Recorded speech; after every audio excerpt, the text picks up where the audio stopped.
Jom kita bahas yang mengerikan, part 6. Nombor telefon titik 666. Jadi nombor telefon titik 666 ni adalah nombor telefon yang agak misteri dan ramai orang gagal telefon nombor ni. Sebelum tu jangan lupa like, share dan follow, dan kalau di YouTube subscribe. Tahu, sebab Akil nak kumpulkan orang Malaysia dan Indonesia tengok video Akil selama-lamanya, tapi kalau korang tak nak pun tak apa, Akil tak kisah pun. Sebab Akil nak FYPJ yang dah follow dan subscribe. Terima kasih tahu banyak-banyak. Jadi nombor telefon 666 dan N adalah nombor telefon iblis, dan kalau korang telefon, korang akan telefon dengan iblis dan mesti korang menggelepar sebab ketakutan.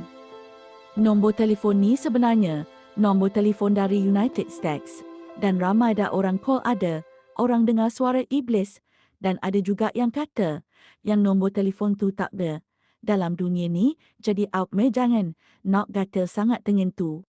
Itulah kisah seram nombor telefon titik 666 ni, dan ramai gagal dan sangatlah misteri buat sekarang. Minta maaf kalau ada salah silap apa, dan agak pendek itu sahaja. Bye. Assalamualaikum.